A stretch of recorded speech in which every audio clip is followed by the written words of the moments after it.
Kuno, Ice Bear Fridge, Mañana. Perhaps this part 17 of Disco Elysium will be a little bit of a will be a little bit easier. Not as much happening, not as much information getting, it's not so many twists and turns. Before we go to that guy, let's equip this pinball maker's coat. This dusty old coat used to belong to someone called M. Niflox. The name is stitched into the silk lining.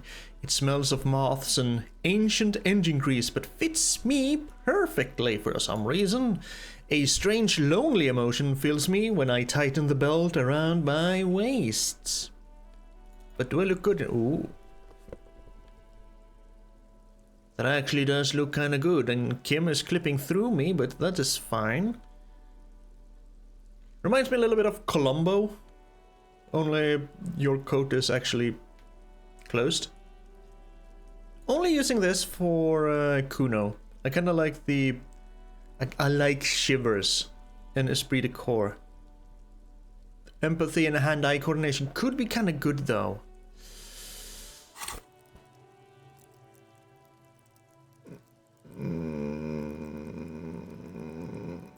Maybe I should keep this on. Nah, I'm gonna keep to my cop coat. But for now, it's time to talk to the shit stain. And if this doesn't work, I am never interacting with you ever again. You can go die in a ditch. For all I care. I hate him. Kuno's like Kuno's dad. Kuno doesn't give a fuck about anything. Can I get something in the shack that will give me some more points? The fuck do you want with it? No. Shut up, shit stain. Good call, Pigmeister. Don't come and talk to Kuno about you. What's going on? Well, Is an ungovernable youth on your crime scene, throwing around incendiary language, trying to push your buttons. I'm going to leave you alone. I'm never gonna see you again. I hope you die of something. Like you don't have enough on your plate. You feel a sudden surge of self-pity coming on. Yeah, boundary pushing Get your thing. snout Shut out. up. You should give Shut up. you a- Shut up. That went wrong. I'm off. Kuno doesn't- Shut up. Yep, Kuno can go fuck himself. We are done with him and his bitchy friend. We are going to the Ice Bear Fridge. Because we unlocked that white check again. Don't know why, but we did. Probably because of something we uncovered. This was Only just... the red cable is plugged into the breaker box. Well, Yes, and the red one goes to the Ice Bear Fridge, so we're gonna keep that one in. Is this actually melted any yet? this orange machine is dead still. It has a... Slowly melting. Still need a better pry bar. Which I hope I can find on the other side of the canal. Okay. The bear's eyes are still glowing red. It's guarding over the freezing corpse hidden inside its belly. Oh, look at that. Plus 14. Knows there's a bullet in there. Very high. 97%. 97 is not 100. I can still fail. Your arms reach out and your eyes close, as if by their own volition. It's dark all around. You feel cold, slippery flesh, first with your fingertips, then under the palm of your hand. So there's always 1/12 of a chance that I can...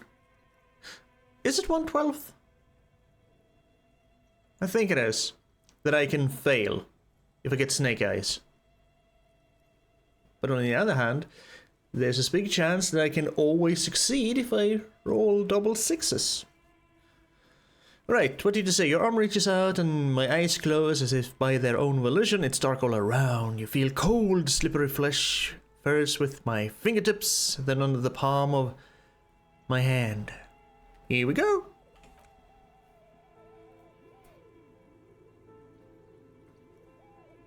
face, his cheeks, his nose, his fat, swollen lips. Like a spider, your hand crawls over his features. Everything is silent. Put my fingers in his mouth. Ugh.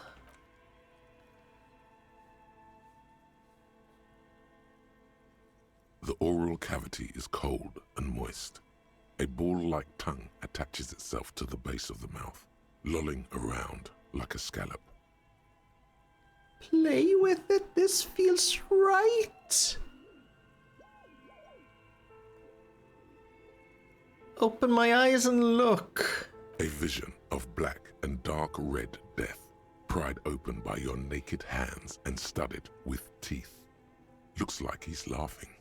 Death fumes rising from the throat, and there, in the back of his mouth, above the bell of the uvula, right in the soft palate. There's a bullet. You see a hole, barely visible to the human eye. It is swollen shut, almost vanished. No larger than 0.4 centimeters in radius, the edges appear darkened. That is quite small, yes. An abrasion collar. This is what we're after. Say, abrasion collar. Abrasion collar. The lieutenant looks in. There's a pen in his hand. His notebook is open at the copy paper. Touch it with my finger, gently. A black trickle of liquid runs into his throat from the wound. Put my finger in. I'm gonna have to frickin' wash my hands 11 times and wash them and just douse them in disinfectant. I don't know, do you ever have that thing where you touch something, like for instance a few days ago, the batteries in the remote for my TV, one of them had leaked a little bit, so had to replace them, naturally. So took them out, touched both batteries, put them in a little bag I use so I can go and dispose of the batteries where they're supposed to be later on. But the two fingers I used to hold the leaked battery, the non-leaked battery, fine, but the ones I used for the leaked battery, it kept feeling like there was something on my fingers, on my fingertips, and it didn't go away until I thoroughly washed my hands.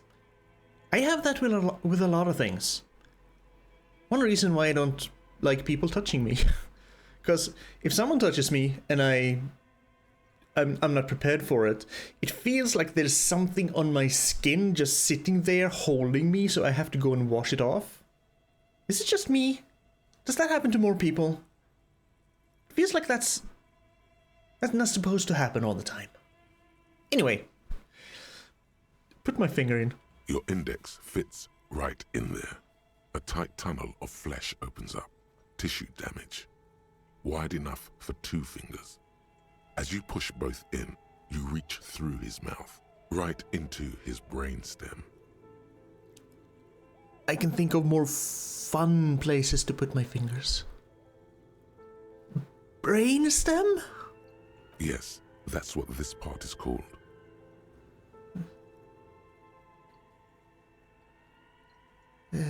You've seen the drawings. You've studied them. Doesn't mean I like touching a physical instrument. Feel around first, I guess. The basal ganglia feels clumpy. The bullet has torn apart his reptilian complex. Oh no, not his reptilian complex. How will his ancient reptilian brain talk to him and make fun of him then? This man will never sleep again. Never wake. I know, he's dead conceptualization. But thank you. The funk soul brother at the back of his head has gone dark forever. Push deeper. Your fingers slide into the remains of his limbic system. There is no resistance. It's gelatinous. The slug-like structures are damaged too. The tearing extends deep into both hemispheres. This is just getting more disgusting, and here I thought we would have a nice little episode just walk around, talk to some people, maybe find out a few more things, maybe go to the other side of the canal, but instead we're groping around inside someone's brain. Lily's brain. The cavity is here, cut right between the hemispheres. Oh. The lieutenant answers with the sound of his pen on paper. Well, I guess it's only fair that we do this, because he did do the field autopsy. I still think we should have used gloves, because this is never gonna come out. Push deeper. Your fingers are all the way in now, reaching toward the inside of his skull. The cavity goes further, but the entry wound isn't wide enough for the rest of your hand to follow. Thank fuck for that. All the muscles in your body harden. Time to enter him. Oh, why did you have to put it like that?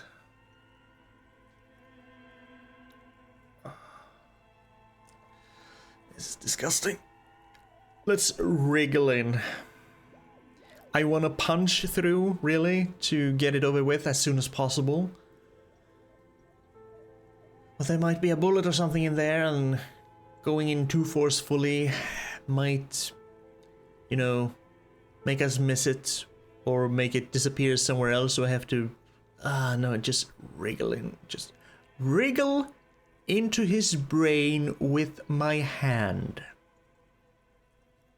That's what we're doing today. Your fingers reach toward his skull. His cerebral cortex feels like jelly. Cold jelly. Strange fluid streams down your wrist as you push deeper, until you feel it on the tip of your finger. I'm kind of thirsty, but I really don't feel like drinking right now. Sharp, serrated material. The edges cut right into your skin. This must be the bullet. 83% red check. That's still a 17% chance to fail, and I've succeeded on many a 17% chance rolls. Fish it out.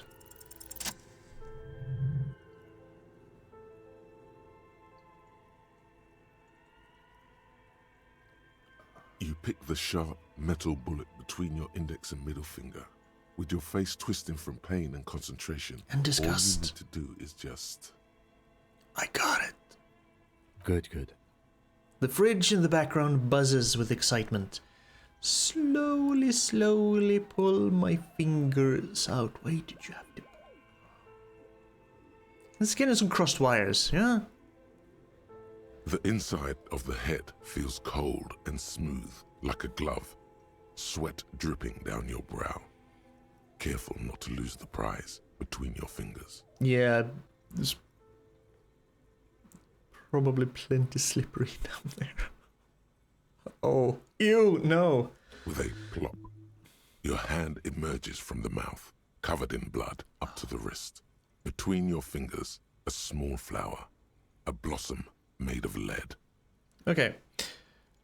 I'm not really that squeamish. I don't mind blood and guts and gore and things like that. But having to imagine shoving my hand into it. No. Oh no. A bullet. The lieutenant puts a small bag marked evidence under it. Drop it in. The bullet falls in the bag, leaving a smattering of blood on the plastic. He raises the bag under his eyes and says, A non-caliber. Rifled. Some kind of brittle alloy. Fractured on impact. Keep it, Lieutenant. As a gift. Or, file it as evidence. No, you deserve it. We can log it later. The lieutenant drops the bag in my bloody hand. Feels light. We need to add an item to the injury list. Injury number 4. Oval entry wound with an abrasion color. Soft palate, back of mouth. High velocity. Temporary cavity in brain tissue. Small exit wound on the occiput. How does that sound? That sounds correct. Opinion, fatal injury. This concurs with the Hardy Boy story and Clausius. And one last thing. We should amend injury number 3, ligament mark. Treatment. It's obvious the Hardy Boys tampered with it. Yeah, we should have known. I had my doubts. There were no signs of a struggle on his hands. No claw marks on his neck. But still. His brow furrows, while his eyes glaze over. The lieutenant looks regretful for not figuring this out before. I want to do both of these. Maybe the bullet holds more answers? Yes, we should take a closer look at it. I am certain it has more to tell us. This little thing could reveal much about the weapon that shot it. Yeah, I really need to wash myself. Oh, you really do. I am glad to hear you say that. Your room in the Whirling in Rags should come with a bathroom. Be sure to make use of it in the evening. How about now? My hand is bloody now. I have bloods and brain bits and whatever was oozing on my hands. You really want to walk around next to this all day, Kim? Sniff it. Sniff it. What happens next? We bag the corpse and carry him to the holding pen of my kinema.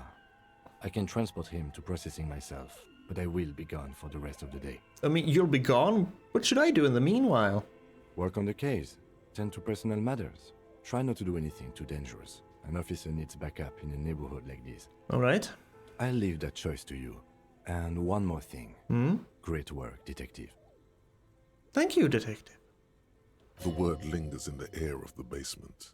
Far away, ice cream makers are buzzing, and the sea wind blows outside. Detective.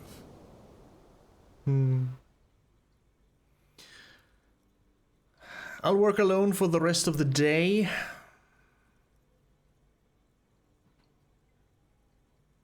Does that mean he won't come back in the evening either? Because I wanted to do his volition check. And I'm gonna have to send him away anyway. And if I send him away now, I can actually go back to Clausier and ask about Sunday night. Yeah, let's bag him. Kim, take him away. Alright. He takes out a shiny black body bag and starts pulling the plastic over the dead man's face. I will need a little help carrying him. You Yep. take the hands, I'll take the legs. Yep, bag the corpse and drag it to the motor carriage. I like Kim. I mean, he's very, very... Ooh, straight as an arrow. He's very, very by the book, but I like him. And he left me on his own. On my own. Oh dear, Kim. Kim. I am sure you will not regret this in any way. At least I can jog around now without him minding me jogging around. So, Clausier, mañana, talk to Roy. Fuck the shit stain. Well, don't fuck him, but, you know, ignore that bastard for the rest of the game, because I hate him.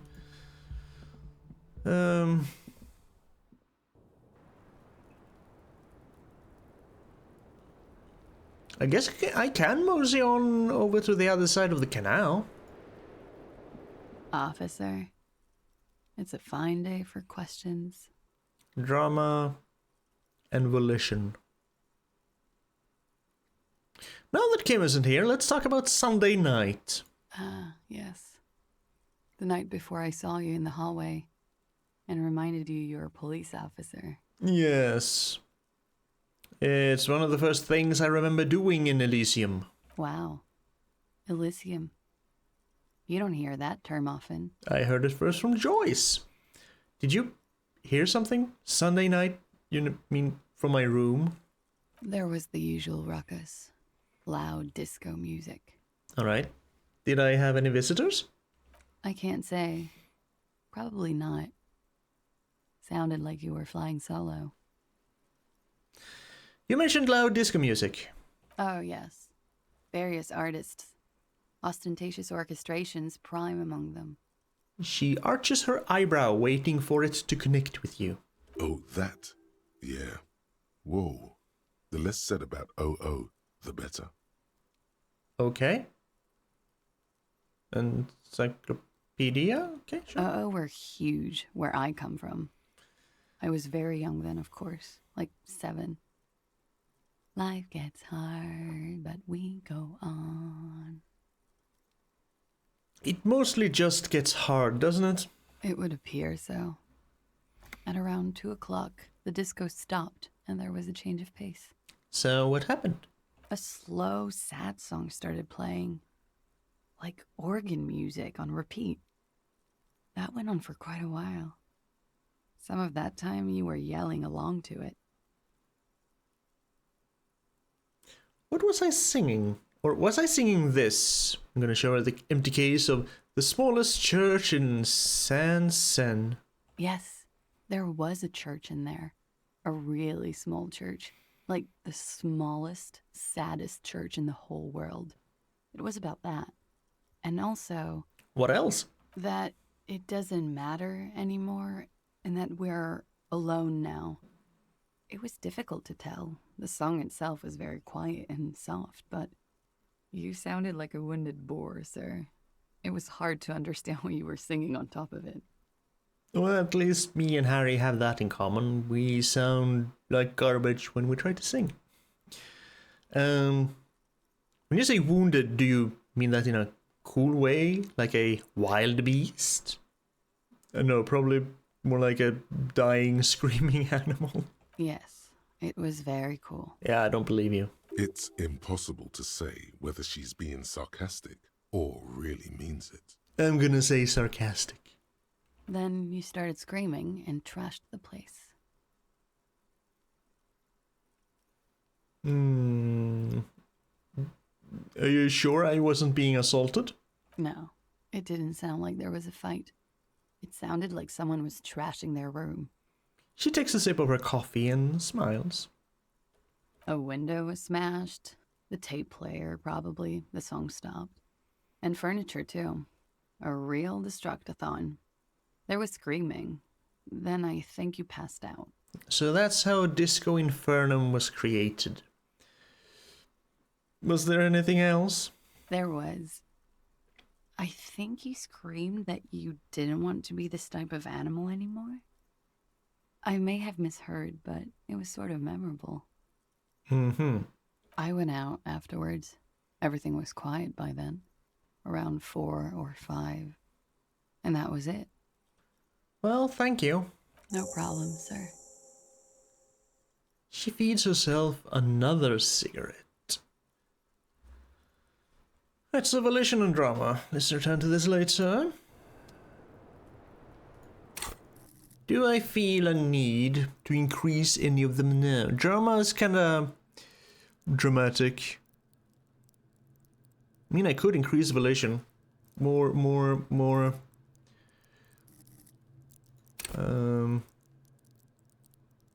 Morale is never wrong.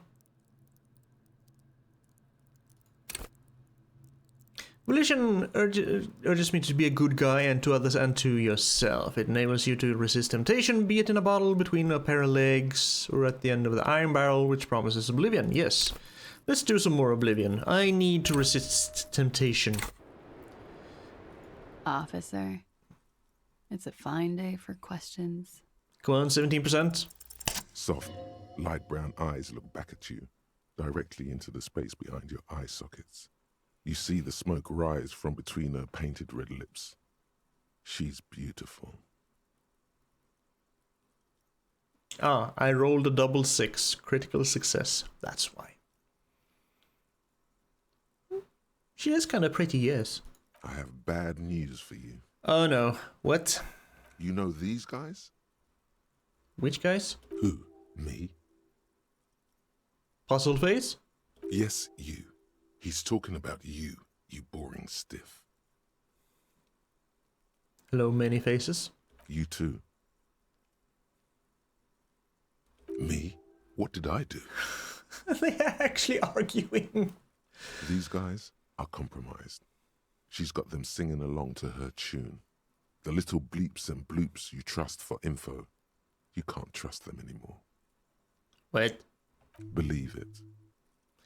Which ones exactly are affected? There's no way of knowing. At the moment, I'm afraid it's best to assume. All of them. Even you? Bullshit, man. I ain't compromised. No, you're always kinda the way you are. Especially that guy. That guy's the most compromised one in here. Well, I guess you can see him as compromised. No fucking way, man. I just want a drag of that sweet menthol Ziggy. Really? Quick. Tell me what's under her jumpsuit. Underwear? Glory, truth, softness. Protect her. She wants you. Yeah, that's not something you would say. You would be more crass. So, how did this happen? How it always does. Through subtlety. So, anything I can do? There's nothing you can do about it. You are how you are, and she is how she is. Things will go as they do. Can't you turn them normal again? No. So what use is this? It's better to know you're being played than to be played without knowing it, is it not? So does this mean she's been lying to me? Yes. Mr. Thespian here has been singing paeans to how truthful she is. She is a lady, most fair and just.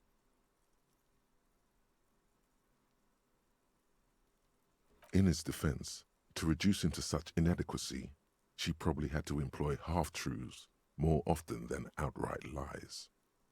That is correct. And omissions too. Oh, can I trust that guy? A little. They're all still of limited use, interpreting things to the best of their ability. Maybe they add flair or something. I wouldn't know. I don't add flair. I'm just having an argument with myself and myself and myself and myself and myself. We might be bound for a civil war. But when it comes to assessments of character and factual accuracy, they are not to be trusted. Not with her. Okay, not with the. Can I trust any of them ever again? Don't be melodramatic. You can trust them. Just not with Miss Orange Disco Dancer here. Okay, so what's her plan? You can't draw a sound conclusion. The one who usually does says, she may want to control the information rollout, not to become a suspect. She may have a past she's escaping, unrelated to this case. You doubt it's something truly insidious. See? It's oddly moderate, probably compromised. Right, I've been talking to myself long enough. It was nice hearing you all, nice seeing you all. Thank you for coming, but let's get back to it. Don't worry. It's only been 4 or 5 seconds. You've got this. So... Miss, are you manipulating me? The silence broken. She exhales a little cloud of smoke and says, God, no. Uh-huh. In God's name, wake up! we are still wide awake and staring into an archipelago of truths. Scandalous facts she shared, omitting nothing, even if it casts her as a demimonde with sexually lax morals.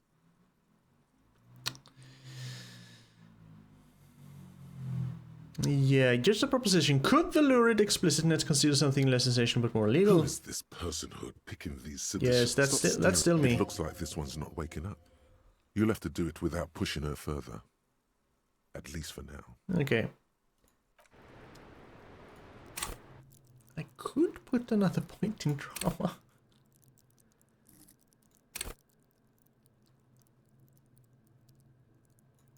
I mean, I do have 2 more points and I'm pretty close to leveling up, so I still have 1 point, in reserve.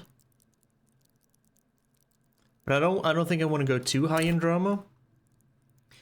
At high levels, drama may render you an insufferable thespian, one prone to hysterics and bouts of paranoia. Yeah. Would be kind of nice to get all of these up to 5 eventually, though.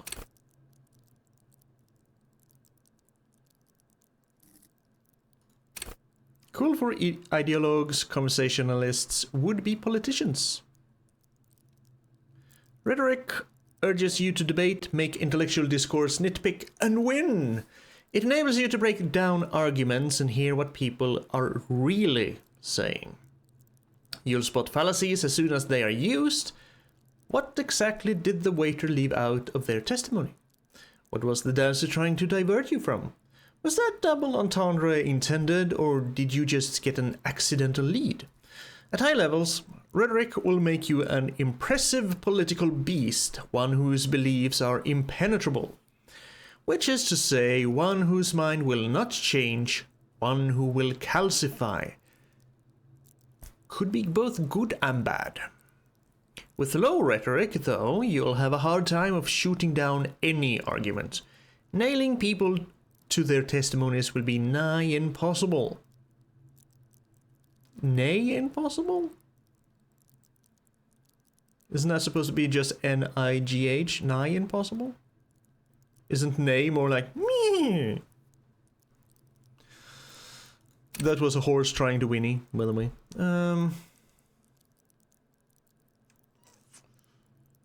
I mean, I could, but I know it's there, so I don't really have to do it right now. I think we'll go visit Manana.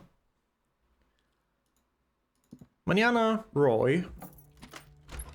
Then go to the other side of the canal, like I've been wanting to do. I've been here in the Whirling in Rags for way too long.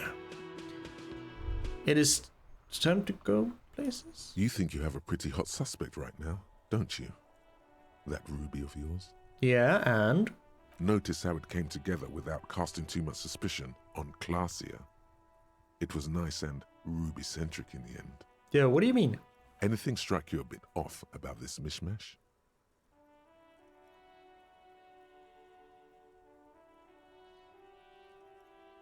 So far, no one has mentioned hearing the shots. Notice how this hasn't come up at all. Even Hardy and his boys didn't mention it. Neither did you. I mean, the bullet didn't have to come from the roof. It could have come from anywhere on the coast, really? Absolutely. It could have come from anywhere, but you're suddenly so certain it came from the roof behind the window. The footprints in the pinball workshop didn't fit with the odd soul's prints on the crime scene. That is true. And I'm also kind of wondering, why did we only see footprints one way, or did we actually see them both ways? No, they didn't. I'm done thinking about this. That's right. Finish thought. Just finish it and conveniently go on. She's watching you leave right now, you know that. Free as a bird on that roof, lighting up a cigarette and thinking, am I glad Ruby's in this shit and not me? Don't listen to this guy. The theory was solid. He's just jealous. Move on. It's no use harassing her further. I don't trust you on this logic.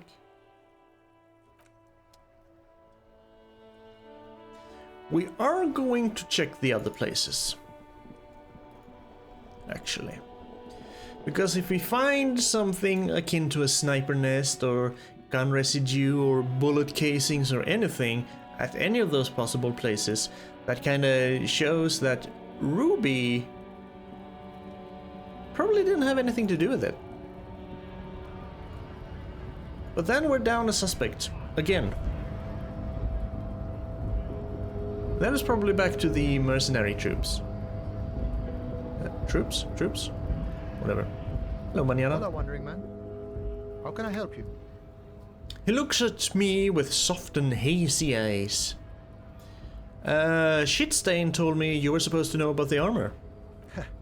The little boy had it good on his promise. His promise? To get me into trouble. To sick the pigs on me. Pardon the choice of words. Not mine. Yeah, that's fine.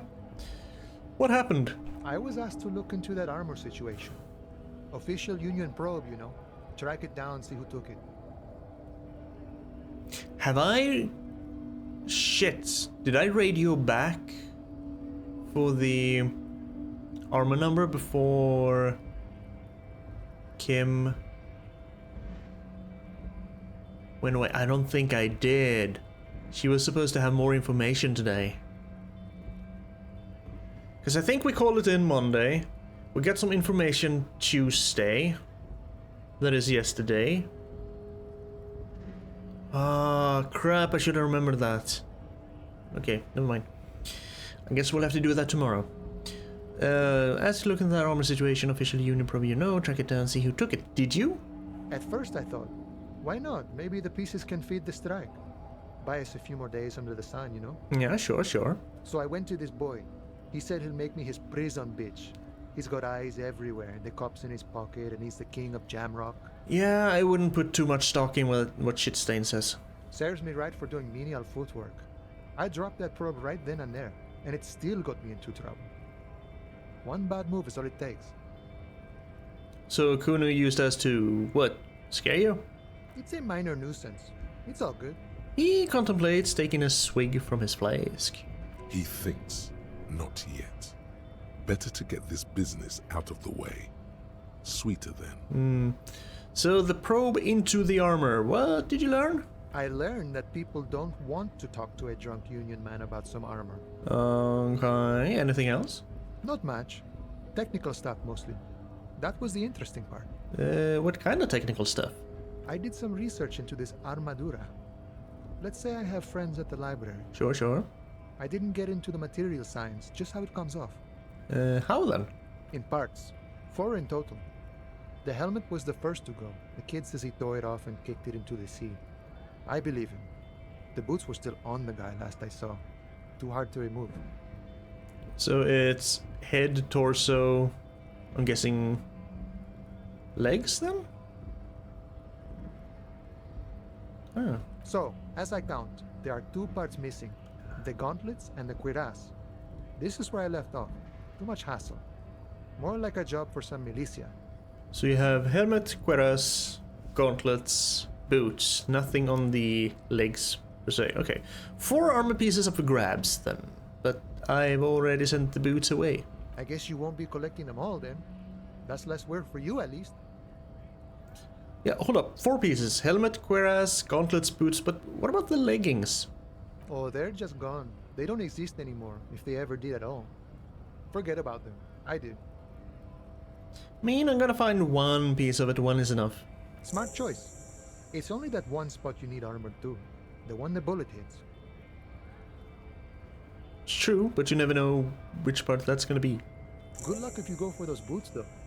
You'd have an easier time wresting the spurs off a boyadero than getting them off you. Yeah, well, the corpses, like I said, we wheeled it away. Thank you for cooperation, sir. No problem. If you see that kid, thank him from Call Me Mañana.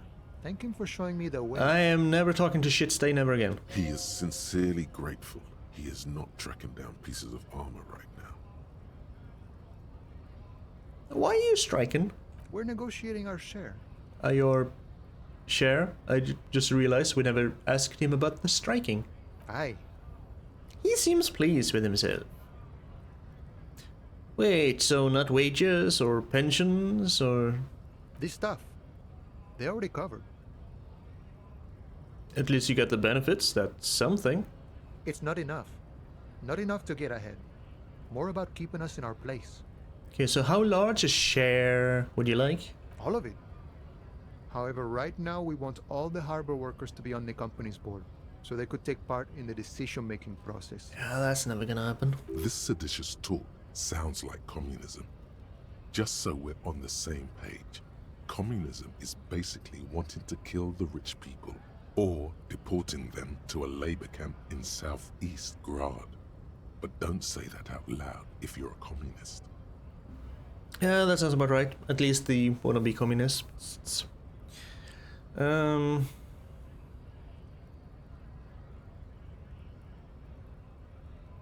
mean, are you a communist? No. I don't think I'm a communist. Seeing something of value and saying I want it all to myself is a much older and simpler notion. No science to it at all. Yeah, greed. It's been with us from the beginning. Even a weak child can think it. The only things holding someone back are I can't and I shouldn't. Mm-hmm. Yeah, you shouldn't take what's not yours. Then how can anything ever be mine? But that's okay. We don't have to agree. Yeah.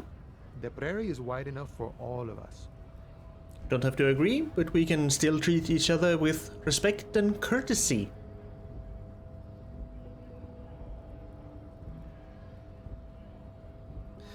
The boss man, Evrar, what can you tell me about him? I think it's best you make up your own mind now that you've met him. In my eyes, he is a capable organizer and a decent businessman. Not a corrupt asshole? Okay, so what does bossing the union entail anyway? I guess you kind of get to be the village chief. He oversees the harbor, makes deals with the owners or other relevant parties, watches out for his own. Corruption? By heavens, why would he not be corrupt? We live in a harsh and disordered world, see? And in this world, Fair point. the old man is corrupt for our benefit, and we know it. Appreciate it even. He is, personally, not too lavish. He does take a lot of money though. That desk seemed kinda lavish to me. He is reasonably lavish, sure. That's his prerogative. It's not like you want a saintly demeanor on a corrupt motherfucker. That would be a manipulative illusion. Yeah. Besides, there are no non-corrupt systems in the world anyway, and moralism is the most corrupt of them all.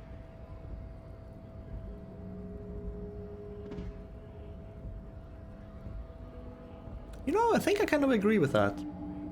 There's a bit of corruption everywhere. Everywhere. Not you would like to say. But then there's that weasel door. Hey, I never opened the door. This man has political theory, and it has not failed him today. And didn't open it once. You seem to have spent a lot of time thinking about the political situation. Sure, I've had the necessary free time. Fortunately, there's always time. He spreads his arms wide, using the reach to show how much time he has, just like a fisherman showing how small a fish they caught. The look in his brown eyes conjures up an understanding. For him, having command of his time is the most important thing. Wouldn't we all like to have more command of our time? It all comes together now. The way he speaks about scabs, his general attitude. He's a follower of a 500-year-old Franco-Nigerian Boyadero code, itself an appropriation of Vespertine cool. That of a noble peasant or a traveling herdsman. True to yourself, independent in your actions, loyal to your friends. I mean, that doesn't sound too bad. Maybe I'm a Boyadero? No. But No. The man sits on the railing, his hands reaching far and wide, yet it feels as if he could effortlessly go even wider, if need be, an endless torrent of time. I like Manana. He's just chill. He's interesting to talk to. Let's see how well this is gonna go. I do have some physical instrument now, so maybe we can push Measurehead around. I don't know why I would want to push Measurehead around. The Greater Revachol Industrial Harbor. Because I don't really need to push him around anymore. But I want to. If I can. Your race descent has only worsened since I last saw you. You have really let yourself go. Isn't the Union boss white? Don't be vulgar. White or not has got little to do with this. The race enigma runs much deeper than that. Race Enigma, right. I have not missed talking to you. He turns his eyes towards the harbor, seemingly bored with me.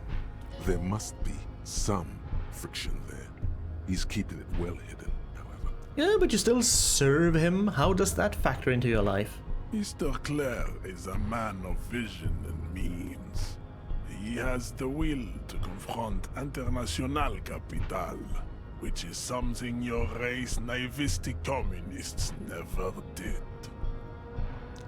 never really thought of it before, but the music is kind of dangerous when talking to this guy. Also, to serve is noble. It takes discipline. Your petulant individualism has only contributed to your race failure. It is lax and moronic. You know, my jam is a fourth and mysterious thing. Jam. Individualism. You have gotten these ideas from degenerate youth culture, have you not? You have picked them up from rock and roll songs? I mean, youth culture does not affect my thinking. Of course it does. You are a degenerate individualist and a rock and roll rebel. A pawn of international finance, just like the rest of your ham-colored race. Nothing wrong with being ham-colored. Ham is nice. I am not surprised you enjoy it so much. This has happened to many of the side products of the inevitable cultural victory of the Seminoles race. Alright, wonderful. We're done with this line of inquiry. Measurehead stoically looks to the distance, in silence. Know anything about this mug? He does not so much as glance at the object. This your kind of thing? Stop showing me your pathetic cup. I have no interest in it. Oh, not this mug. Not this mug, but this mug. He had nothing to do with it. Does he strike you as the kind of man who puts mugs into trash? Yeah, he could be. Where was the physical instrument check hidden? Hardy boys? I am not. You pick up on something artificial in his tone, like he's putting on an act. This is unlike him. He is usually more himself. Yeah, there's more to it. What have you got against them? Fine. They have recently fallen under the influence of a possibly sexually perverted female vagrant and a narcotics peddler. It's shameful. So Classier and Ruby. Who do you mean? Find out for yourself. Endomorphic blood. Yes, but let's go through this. Part of the Union. Now leave me be. I'm Let Yes, it be. it was probably Tattoos? racist. true. That is a noble cranium, but you got a hard noggin yourself. The drawings are precise and look true to their pseudo-scientific ambitions. One thing, however, it is not entirely free of throwbacks in the phylogenetic tree. His large jaw, for example, could be a trait indicative of criminalism. Also, his earlobes could be smaller. Your earlobes are too big. Let's attack someone based on their physical appearance that they can't do anything about. The size of the earlobes is not a real craniometric criteria. Everyone knows this. How fortunate for you. Your earlobes are flawless, Jean-Luc. I just want to push her over the railing. Yes. The man falls silent, his face motionless. Say nothing. Your silence betrays your I can't stomach talking to you anymore. So, no real. I could go talk to Evrar again, or maybe that would be a waste of time.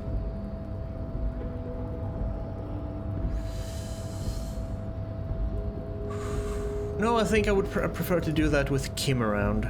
He's logical. He keeps me level-headed. I think I'll go talk to Roy, just to remind myself of the woman who bought my gun, what she looks like. I have forgotten already. I'm pretty sure it wasn't a redhead. Actually, I also have a check with you that I can try again. I don't remember what it was though. Renee? Officer, No, not yet. pull Okay. yourself together, René. What do you want? I saw the statue of Philip III near the roundabout. Ah, yes. King Philip III on his steed. A reminder of what Revachol once was. Mm-hmm. Oh, absolutely. At the mercy of a cocaine-snorting tyrant who emptied the treasury so he could sleep on a bed of gold. You like riling Renee up, don't you? A superpower, feared and respected. A testament to what this country can be under the leadership of a true king. Someone who knows how to rule. Okay, so how should a true king rule? Decisively, without fear of offending the sensibilities of the frail and weak-minded among his subjects. This is something the insurgents never understood. I mean, it seems to me a leader should take care of his people before himself. Yeah? A leader should really be a servant of the people, not have the people as his servants. A nation is only as strong as its leader. That's why it was such madness to try to... Don't get started on that again. What happened, happened. There's some weariness in his voice now. He has heard this rant many, many times before. The Carabiner doesn't reply, but his entire being communicates unbreakable resolve. No one and nothing can change this man's mind. He is as rigid as they come, still in that antique uniform. It's a symbol for him. Alright. Right. So I need some more composure. Was there... Oh, getting the Hanged Man's boots? Well... Can't do that. Wait, in order to succeed, 1, the body has to be down, 2, the autopsy has to be finished, and 3, Kim has to be absent, he wouldn't approve. This will be devilishly tricky, so don't beat yourself up if you manage to send the body to the processing without getting a hold of the boots.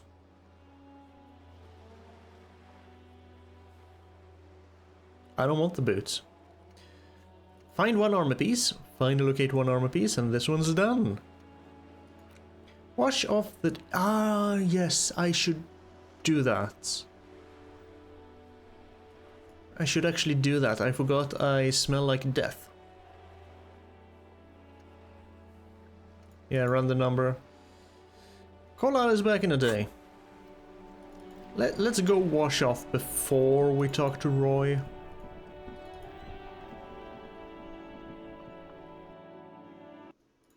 And remember, there is a bathtub in my room. I think I haven't wrecked it. I fixed the faucet. I mean, it was only my hands. So I could just wash my hands. Or I can take a bath, I guess. This is not the cleanest bathtub in the world, but it's cleaner than you are right now. No, I do not want to live forever with the corpse stuff. Screw Memento Mori. Run myself a bath. The bathtub slowly fills with water. The water beckons. Strip, close my eyes and submerge. The water is only lukewarm, but still comforting. Like amniotic fluid. A few beer cans are bobbing up and down along your flanks, like sad duckies. Yeah, throw those out. Now you are alone with your thoughts in the tub. But it's easier than being alone with your thoughts outside the tub. They're not even really thoughts, just assorted sensations. None of them acute enough to focus on. Linger in the tub a little. Enjoy the sensation. Your fingers grow pale and are covered with tiny whirls as the water cools.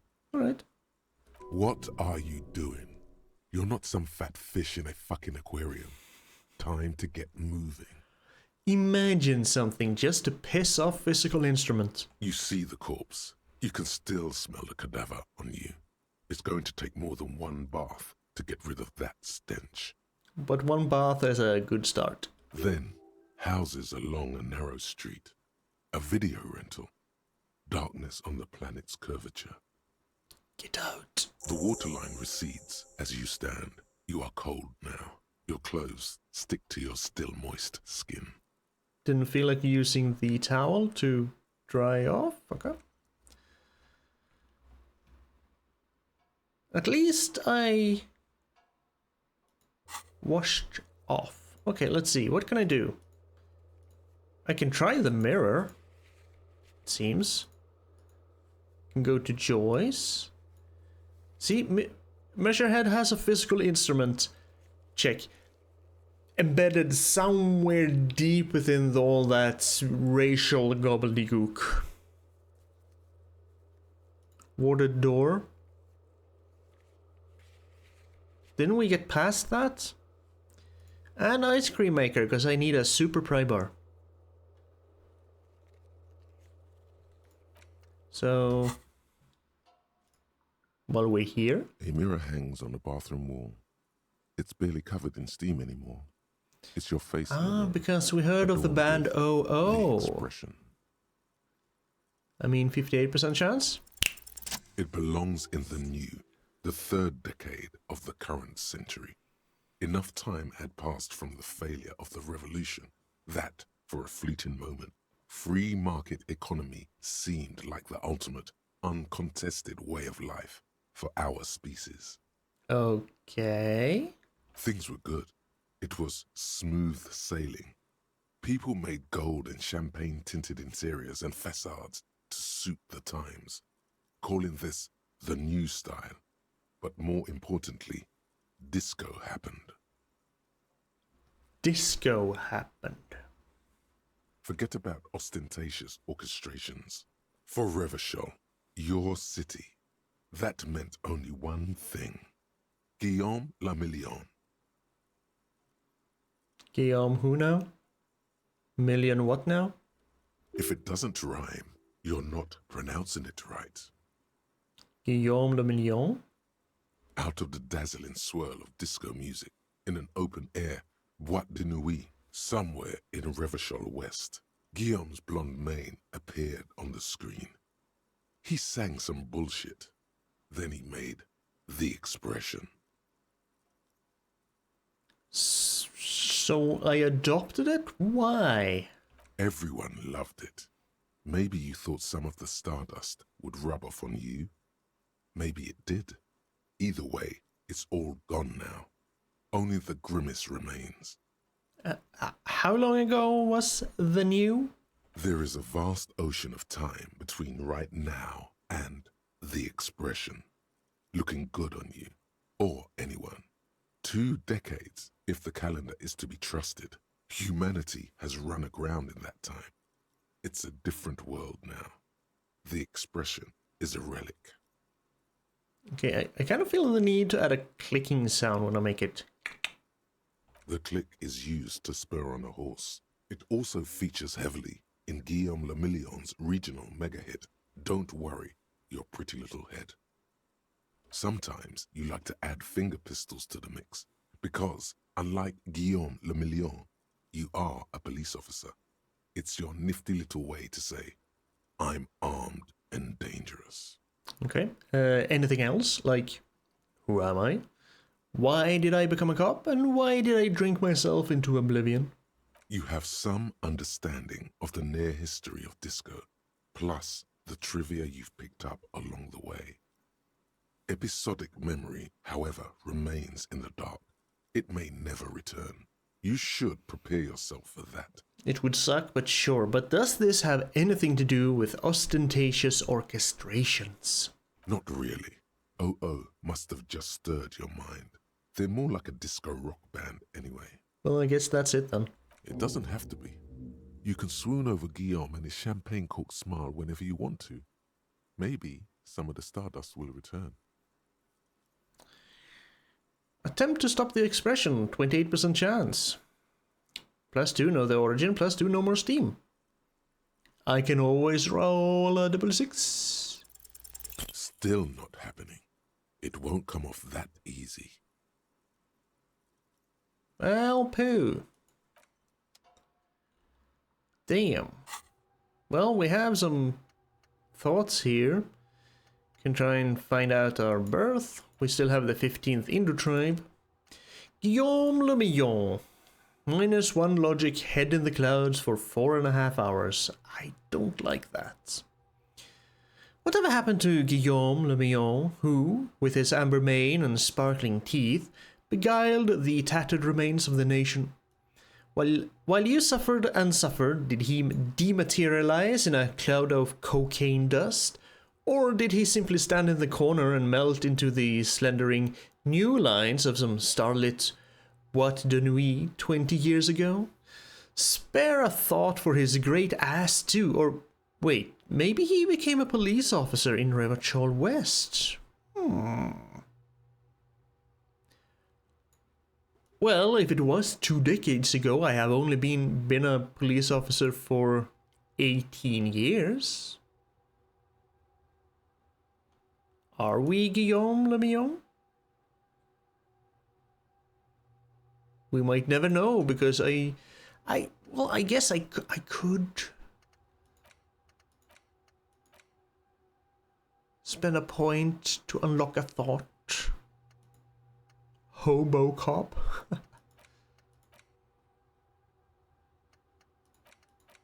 Do I really want anything of these? Do I really want any of these? Kingdom of Conscience.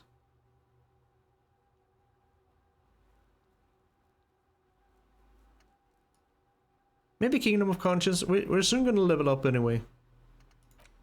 So unlock a spot. It's either Kingdom of Conscience or Guillaume Le Mignon.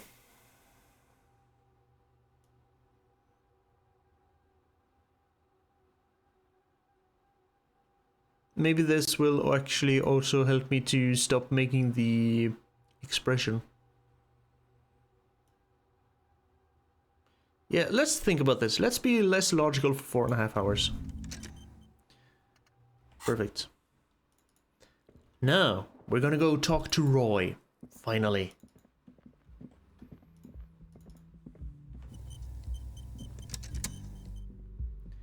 Just finally. It's a long way there. Actually, it's not that long. Okay, don't know why I did that, but sure. Wait, that's P. P is for journal? J is journal. Why is P journal? Why did I hit P? I don't know. Come on, Harry. Run your ass off. Okay, last stop before we go somewhere we haven't been. Talk to me about the gun again, please. Hello again. How can I help you? My missing gun. Sure thing.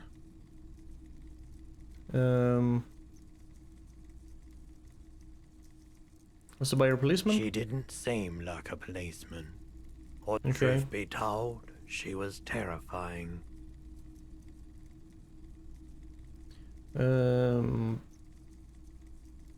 Maybe she's a vigilante who wants to prove she can patrol the streets more effectively than... Oh, I certainly hope not. Same. He steps further back behind the bullet-resistant glass, visibly perturbed. He doesn't want to be involved in any incidents. Yeah, any idea where I can find the buyer? My apologies, officer. A needle in a haystack. There is nothing you can do about it right now. You'll just have to hope. Sold you my gun. You were at, and I don't like keeping guns. He's not telling you the whole story. It seems he's trying to spare you. Something you're not telling me. You weren't quiet. You were very nice. Very normal behavior. You must have been in great shape. How much did I sell the gun for? 15 real. Say nothing. The light swirls in his face and glasses. He doesn't know what to say either. I thought he gave a description of the woman. I guess he didn't. But have people from Evrard Claire's union come here to track that gun? Maybe. Shady-looking guys came in here yesterday, looking like they'd just taken off their Wild Pines overalls. They asked if I have a police weapon to sell. I told them I already sold it. They went their way. It was a trip, but you know, all sorts of people come here, asking for all sorts of things. People as oleaginous as Everard seem like they're lying, even when they're really being truthful. Well, thank you for the review, Sure, then. man. Other business. I could swear that he gave a description of the woman. Anywho, this bridge is still up, but we should be able to cross over here. Just go over the waterlock into new territory. What's this? The radio relay hums with electricity and money. Well, it doesn't hum with money, but I get money. Oh wow, that's almost as much as I spent on playing pinball.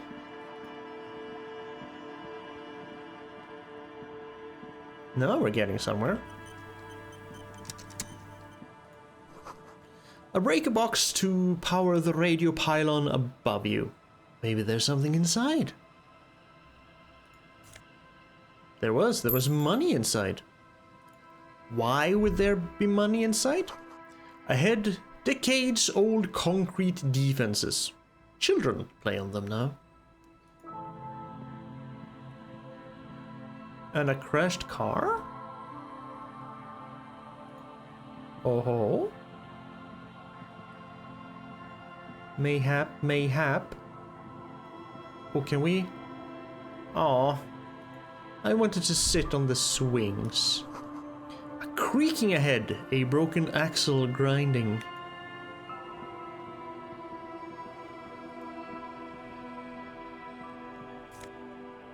Is this a banged up fuel canister? Interesting. A banged up motor carriage lies half submerged in the icy water, slowly sinking into the Encyclopedic Ocean. Only the cabin top, rear wheels, and the engine remain visible. It must be cold and lonely down there, in the icy water. I don't think the car has any feelings, empathy, but thank you for your input. The seawater has already started to corrode the metalworks. Remember the tire tracks in Martinez? This is where they were leading. This is where the tracks on the plaza were leading to. The motor carriage sits in the salty ocean water, cold and sad. It doesn't have an opinion. Most suspicious. I should investigate. A seagull takes off from the half-submerged machine. It's almost like the bird is acknowledging your decision. You get a sudden sinking feeling. Stomach acid comes up as you look at the motor carriage in the deep, dark, cold water. Why the doom and gloom? It's just a sunken motor carriage. Some motor carriages are bound to end up in the sea. That is true. Run my hand over the cold metal. The motor carriage is properly stuck in the ice. Getting it out would require a team of specialists. A single day in the salty seawater would ruin most vehicles, but this one looks worn even in places the salt water hasn't touched it. What is the make of this motor carriage? Can I see a logo anywhere? The logo is too deep in the murky water. You can't make it out, but you do see a monkfish float by. Okay, how long has it been here? The accident couldn't have happened too long ago. The ice hasn't closed up around the vehicle, so the crash must have happened last Saturday or Sunday. Mm-hmm. The estimate is correct. The incident probably occurred on Sunday evening. It's basically 3 days ago then. What should I do? Although the sunken motor carriage is probably flattered by you addressing it, it does not supply an answer. I miss Kim already. He would know what to do. Wait for the low tide. Then you should be able to access the cabin. Sit on the swing and wait for the tide to recede. Sure. How long is that gonna be? As you sit down in the old rusty playground, the world around you becomes very silent. Can actually sit on the swing. Nothing but the sound of seagulls high above in the sky, echoing like distant laughter. Ice cracks around the blue motor carriage in the sea. Of course we're gonna whistle a tune. The tune on your lips forms a strange yet undeniably beautiful contrast with the surrounding bleakness. It's sad that no one and nothing but the sunken vehicle is here to witness it, but the unexpected beauty of the tune lifts your spirits nonetheless. The clouds pass in the sky, and the shadow of the swing moves like the hour hand on a timepiece. 30 minutes have passed. Looks like this might take a while. Time to present a good topic for discussion. I wonder what all these people in the city behind me are doing. Dreaming, drinking, fucking, fighting, trying to improve their lives, wishing for a better tomorrow. So business as usual then. This tideshore is taking its sweet, sweet time. It's unclear whether the sunken vehicle agrees or not, but merely uttering these words gives you the illusion of time speeding up. Clouds on the horizon grow darker, and the shadow of the swing set keeps climbing. You hear the distant rumble of the city. 30 minutes pass. Man, this is taking a long time. Yes, it is.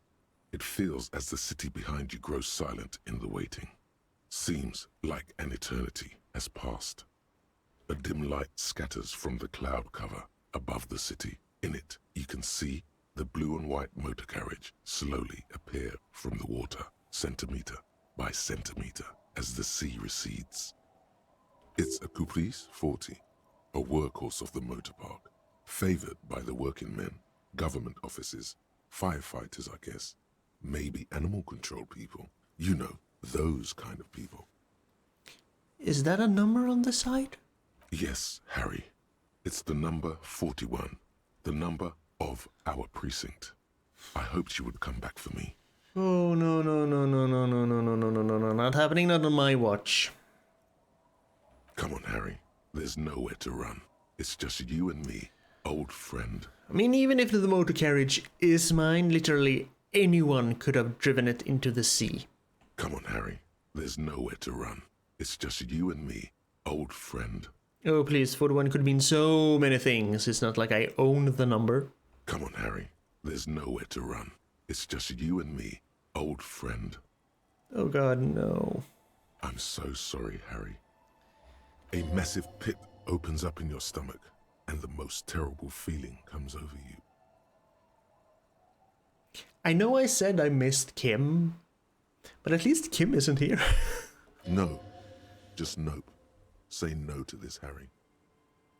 Oh God, it is mine. I drove my car into the sea. Yes, Harry, you did. Oh no.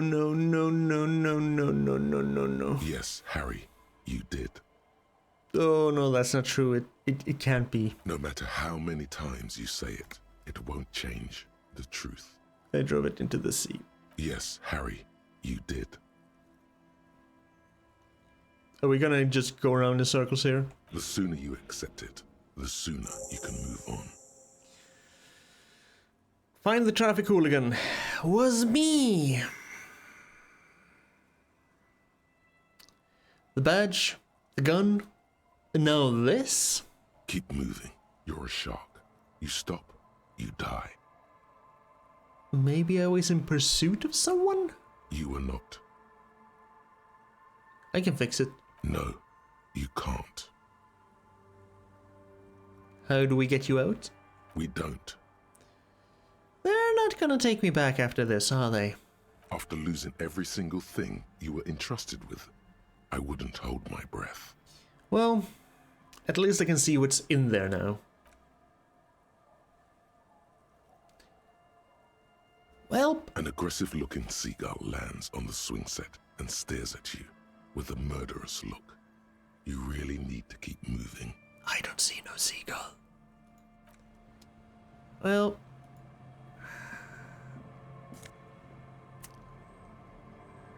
RCN. Hey, my police badge. LTN2JFR Dubois.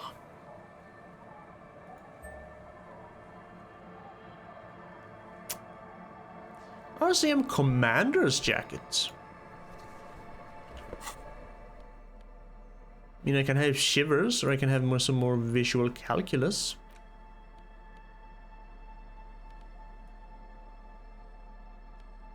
Wait, so I have both this patrol cloak and I have a commander's jacket?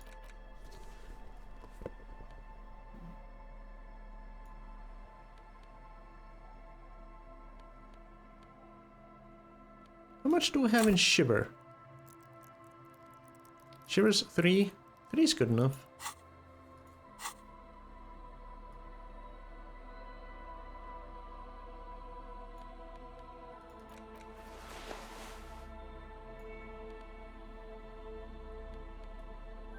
I kind of grown attached to the cloak, though.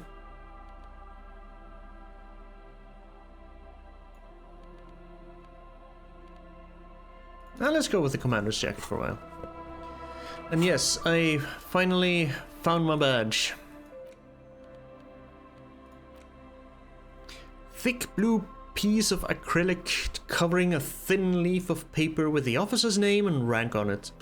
Next to the writing, you see a man stare back at you, a younger version of you, already disintegrating inside, but still presentable on the outside. Yeah, you do look... A police badge on which you see the photo of a man. You. Some seaweed is stuck to the back.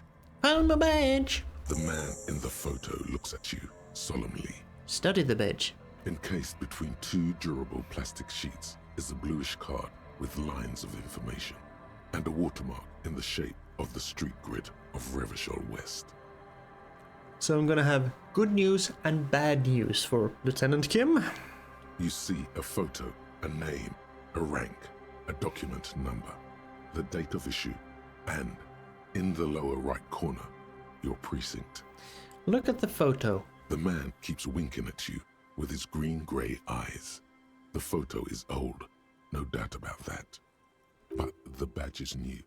You used an old photo for a new badge. How old? 8, maybe 10 years. Not more? The guy in the picture is rather good looking. He's got a nice haircut and is distinctly lacking in massive sideburns. And he's winking. Why? What do you think? His face is already contorted by the expression, although it looks less grotesque on him than it does on you now. The badge in your hand shines as you rotate it, catching light. You see lines of information on it, and a shining watermark. And there's my actual name, Harrier. Name, Harrier Dubois. This document confirms it. Harrier Dubois, i.e., Harry is really your name. Harry is more of a nickname, sure. Rank, LTN2JFR, Lieutenant something. That's what it says on the badge. No more information is provided. You should look at the badge when Lieutenant Kitsuragi is around. He could help you make sense of all this. Yes, he could. The badge in your hand shines as you rotate it. Now, what about this serial? Light, Revachol, Jamrock, Precinct 41. You don't remember what the numbers in the middle mean. Date of issue, 7th of November, 50. So, last year? The badge was issued roughly 4 months ago. A new document is given to you as part of a promotion, or when you lose the old one. Precinct 41. The number shows that this badge belongs to an officer of the 41st Precinct. The badge in your hand shines as you rotate it. Found my badge. What about the... Gonna look at that when Kim is here. So we don't miss any vital clues. Oh, I see more money. A bottle drained of all its booze is frozen to the ice. Is it really? Is it really? I guess it is. Get some more money and some more money. Still not near near what I need, but got some money. Oh, Harry, Harry, Harry. Footprints in the snow, they lead away from the accident. Harry, Harry, Harry. I am not sure we can make things right. You may have screwed things up just a tiny bit too much this time. The underside of the boat has recently been tarred.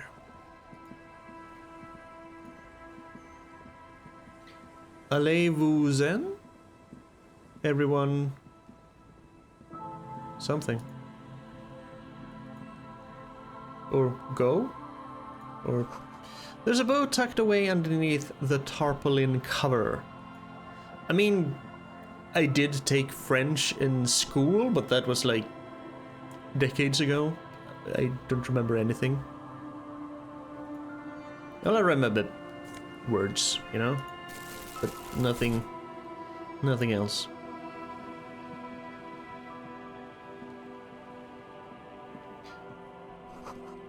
Through the broken glass, dusty shelves, and a forgotten chair.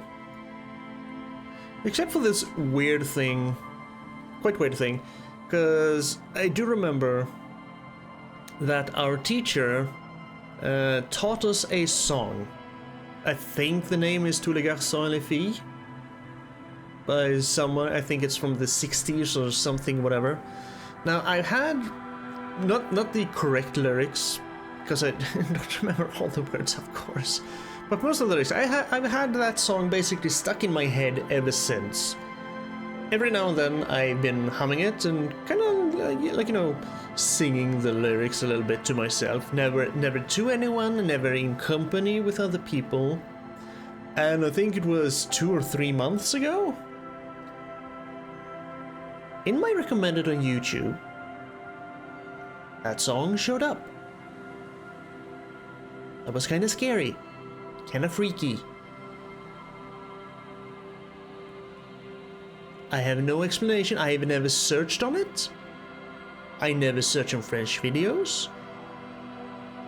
The only weird music I listen to on YouTube is game music of one kind or another.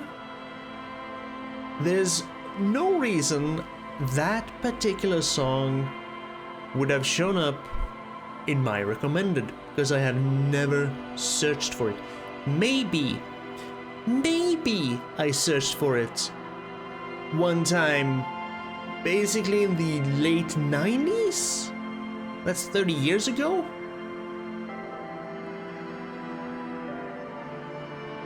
What's up with that? How did it get into my recommended? If that's not an indication of us being spied on somehow. Because like I said, I never talked to anyone about it, only sang it to myself. The only thing that was around, my phone. Explain that. Great news. The boat is big enough for a grown man like you to fit underneath it in a supine position. Wait, what would I be doing under there? I don't know. Sleeping? What do people do under boats? This is merely a measurement from your visual cortex. Do with it what you want. Okay, great news then. I do need somewhere cozy. No, wait. Sorry. My bad. There's a rotting dog carcass under there, and old fish too. You wouldn't fit next to the mummified canine's mausoleum. Oh. You have a home somewhere. All cops do. When this is done, you can return. I guess I should actually try and find my home so I don't have to keep paying for...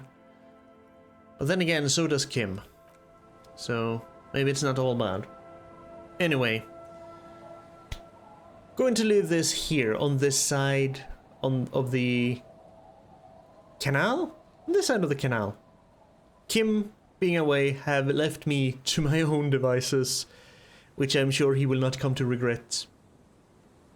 In any way. Oh, poor Kim. I'm kind of glad he wasn't here when we found the car, but we're gonna have to show him the car in a way, aren't we? Because we're gonna have to explain where we got the new jacket and the where I found my badge. But at least I found my freaking badge finally. Anyway, as always, Thank you for stopping by and sharing some of your time with me. I appreciate it. Please take care of yourself. Remember to stay kind, both to others and to yourself. And I'll see you next time.